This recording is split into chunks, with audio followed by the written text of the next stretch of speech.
Welcome to the Daily Gospel Talk Show with your host, George Sanders. The talk show and podcast dedicated to spotlighting great people doing great things. This is your opportunity for inspiration, motivation, and encouragement. So without further delay, let's get ready for another incredible episode of the Daily Gospel Talk Show with your host, George Sanders. Ladies and gentlemen, welcome to the Daily Gospel Talk Show.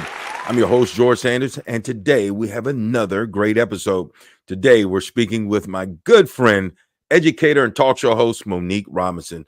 Today, we're going to discuss her efforts to get more kids into college, and not to mention her love for HBCUs. This is an interview you don't want to miss, and we'll have it for you right after this commercial break. Attention ministry leaders.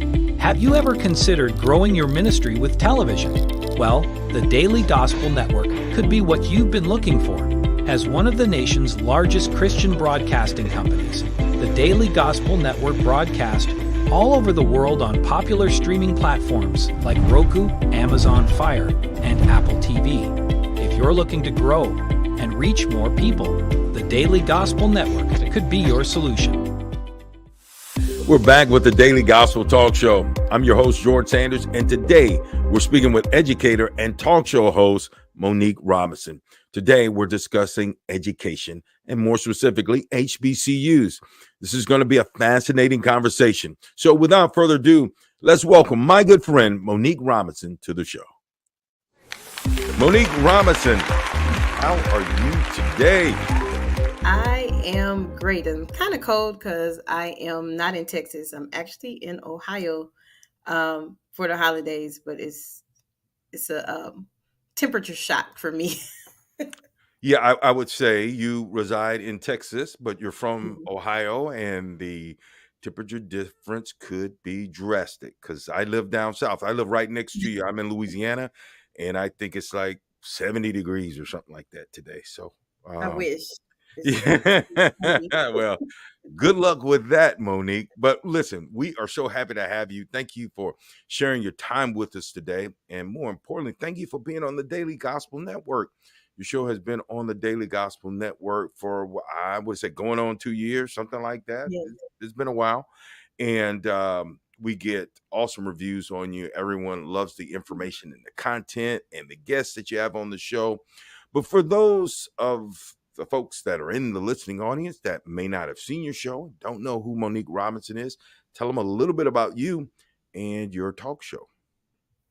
Awesome. Actually, I have a Better Chance for You television, which came about, I guess you want to say it was birthed from HBCU House Party. Anthony Brown, the host, was like, look, you deal with kids and nobody knows about them. And you have these amazing success stories. So that's how it came about. So we interview a lot of our scholars are people that I actually have worked with. So they need their success stories told of their educational journeys, or they're actually people that I meet at different conferences and things that I go speak at from my nonprofit, which, was founded to educate people about HBCUs, as well as get minority scholars into college and through college debt free. Amen. And when I tell you guys that this girl had some awesome success stories, she has them. I've had the opportunity to be with her on a few episodes. I've had an opportunity to talk to her on a personal level and get to know her on a personal level. And I want to talk to you about a person who has a heart for children, and she is amazing. But some of these stories are like, what? I wish I'd have known her when I was in, high school or someone like her, Of course, I couldn't have known her in high school because she probably wouldn't even been born. But we're not going to talk about that, Monique. What we're going to talk about is the amazing things that you're doing and your advocacy for historically Black colleges and universities. And I have a special place in my heart for that because I graduated from the Southern University A&M College. I promise your co-host on your other show. And by the way, I want to mention that she's also on the HBCU Alumni House Party show, which is also on the Daily Gospel Network. And I promised her co-host that I wouldn't spend this valuable time with her bragging on the Southern University and A&M College. I won't do that. I'm not going to mention Southern University and all its glamour and glory. I'm not going to do that anymore. That's the last plug for Southern Well, University. it's okay. Southern's band is always my favorite band, even as a child. So I get it.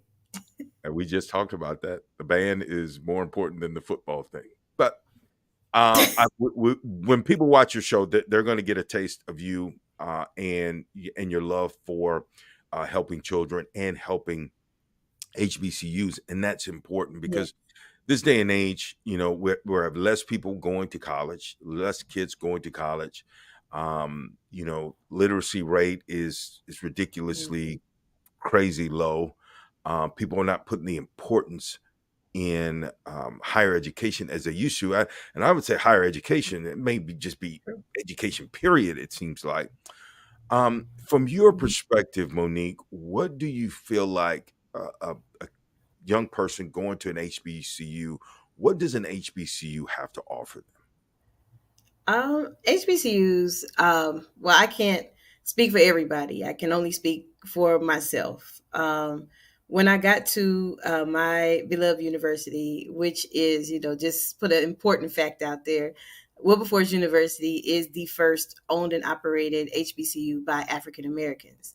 So when I got to Wilberforce University, I honestly did not want to go. Both my parents are alums, so I'm a legacy child. And I really didn't want to go to Wilberforce. I was like, I've been here all my life. I've been to every homecoming. I don't want to be here. But when I got there and quit doing everything to reject it and felt the love from the campus and felt the love and met some amazing people who I still talk to this day. it gave me that sense of family and the sense of who I am, especially if you go to a traditional school and you weren't successful. And it was almost like failure wasn't an option. You know, and I tell people and they kind of laugh about it, you know, but I'm very serious about it. I didn't know math until I got to college.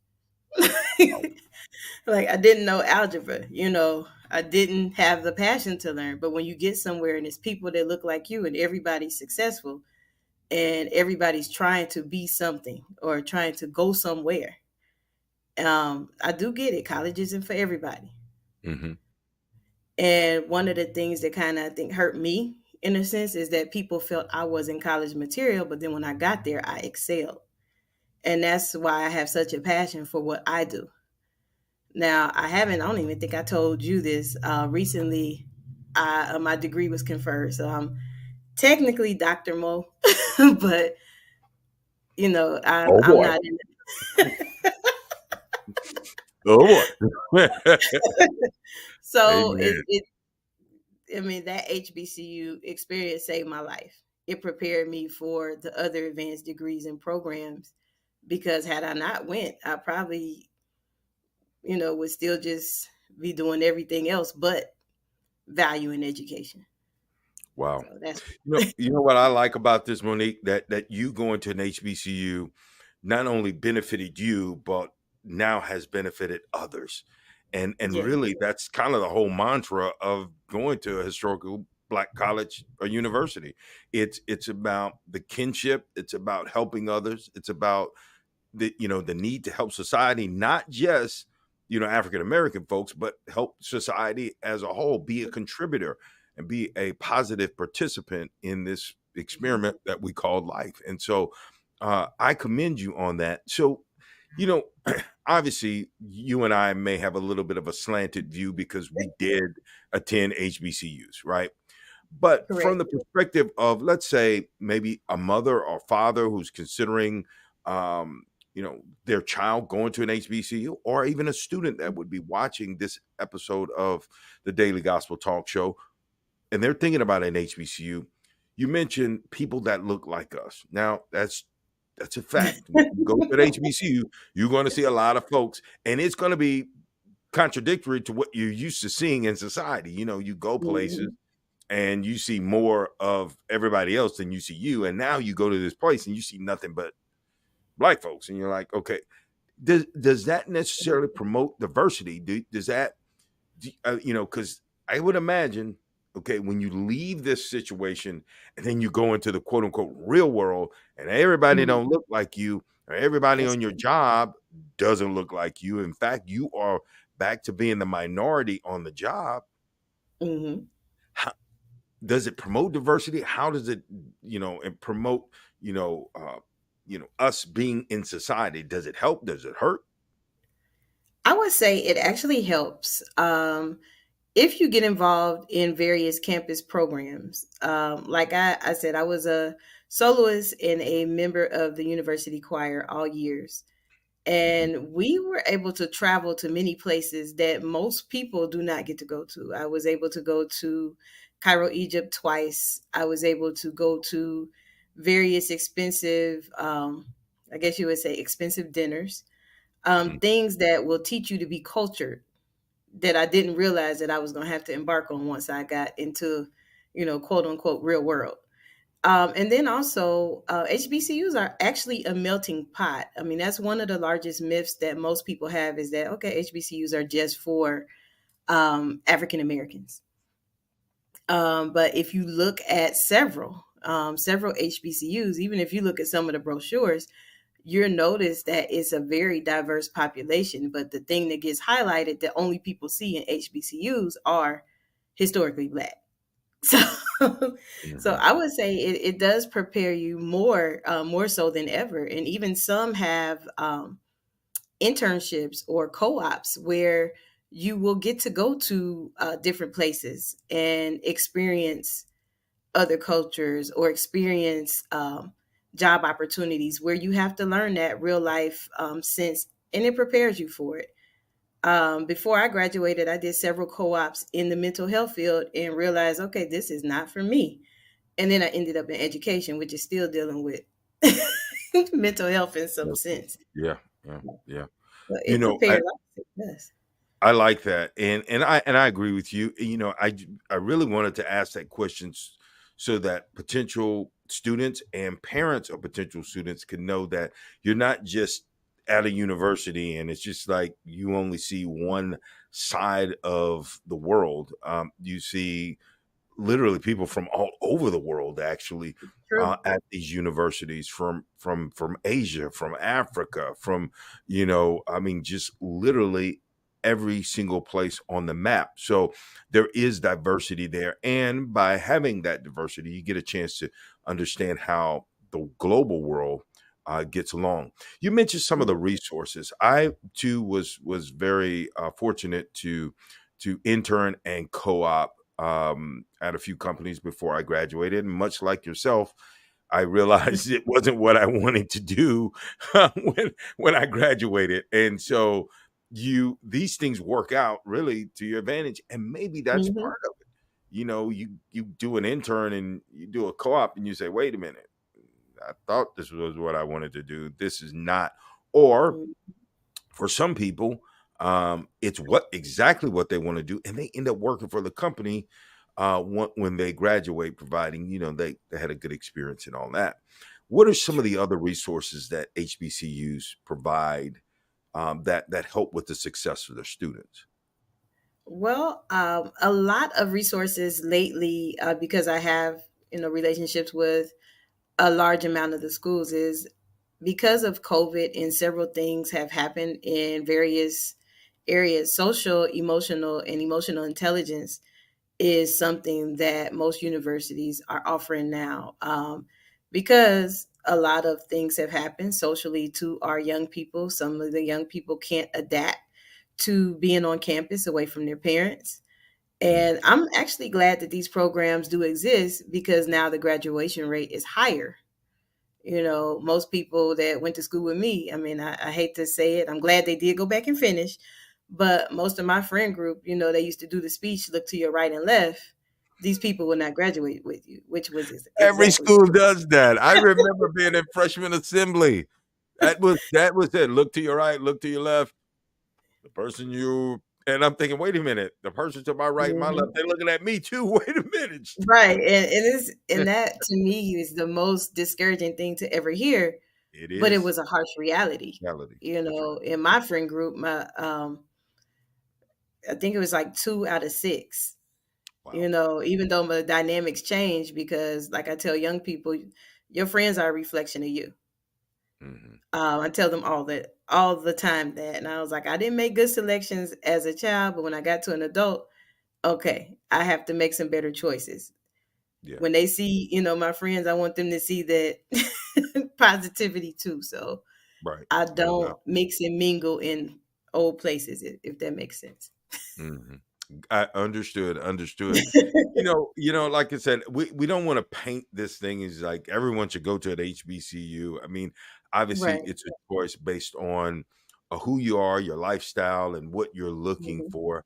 But certainly, I would advocate it. By and large, what we do find is that HBCUs are less expensive than other Hmm. universities, and so you're getting a quality education True. for less the cost. And so it's a wonderful scenario for a lot of people.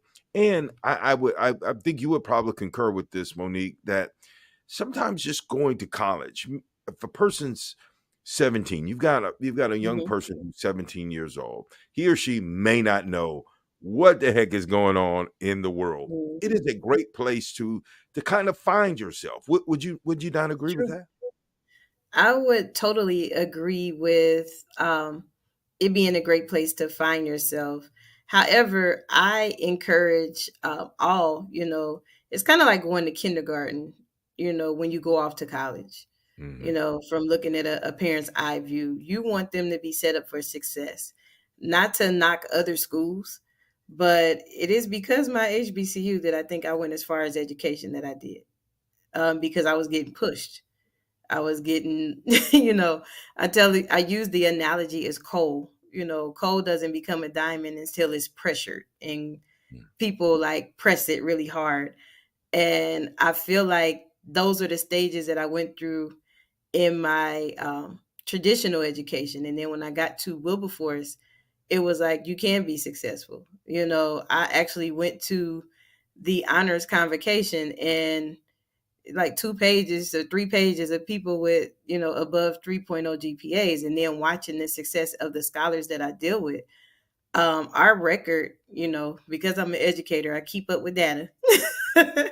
Mhm, But mm, our record, as scholars that are going through college, we're at 98%, and I think the only 2% is because they went to the military, and one is just had to come home because of family situations but got right back in school. So we, and I also had to show the kids that I believe in it too. So them watching me go through this doctoral process and knowing different things that I do in education and in the community, they're like, wait a minute, she's not just talking, she's actually doing it.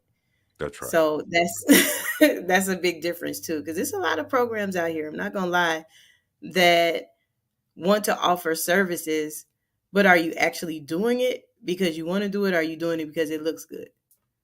Yeah, yeah, and I see them all the time. It sounds good to help, young people, but, Hmm. the proof is in the results, and I can tell you that you, Monique, I can see it. Anybody that talks to you for 2 minutes can realize, your passion and your love for it, and it's not about some sort of money thing. In fact, I've even Hmm. pushed you to say you got to charge for some of this stuff. Stop giving so much stuff away for free. But I get it. It's your passion, and you've told me that. Why are you giving all this stuff? You do this and you do that, and you know, so I, I'm giving you advice that I don't even take. So, but we love people, and we I love do. doing stuff for people, and we love seeing maybe in some way it's kind of selfish. We love the feeling that we get when we see people succeeding from our efforts, and there's nothing wrong with Right.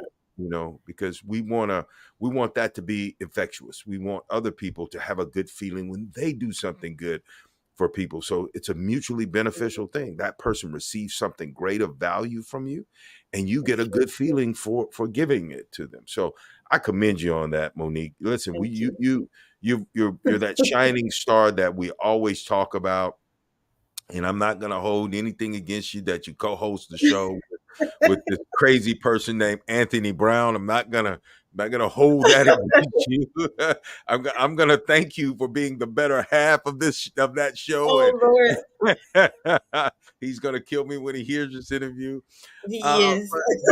but, but he also is a graduate of a HBCU, and you guys make a wonderful tandem on the HBCU Alumni House Party, and we're so happy to have you on two programs on the Daily Gospel Network. Now, Thank Monique, you. because we're going to talk a little bit more about HBCUs, but I also want to know, do you have any upcoming projects, any special guests Yes. that are coming up on the show? I saw something on, it was Facebook. I don't know. Is there some sort of webinar or something that's coming up for one of the HBCU resources that you have or something? I think I saw something about that. Yes, we have a health fair. It's not until April 7th, Okay. but however, we are doing a community health fair at the one of the local libraries in San Antonio.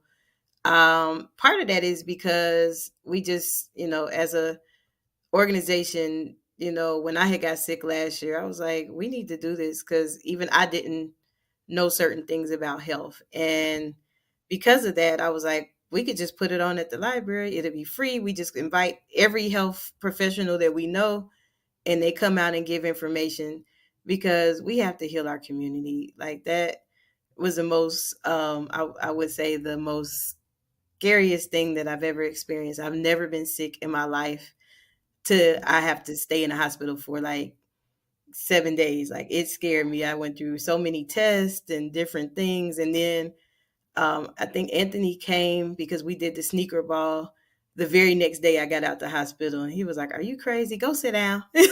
No, but I didn't want to let our kids down and our award recipients and everybody was just like, if he told everybody, if you see her, tell her to sit down.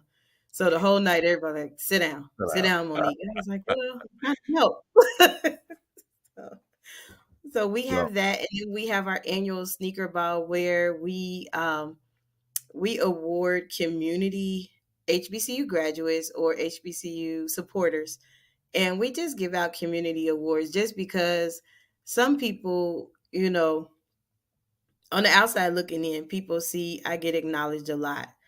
Um, Literally from Buffalo to San Antonio. I mean, Buffalo to Seattle, literally. And I don't want anybody to ever feel like their light isn't shining too.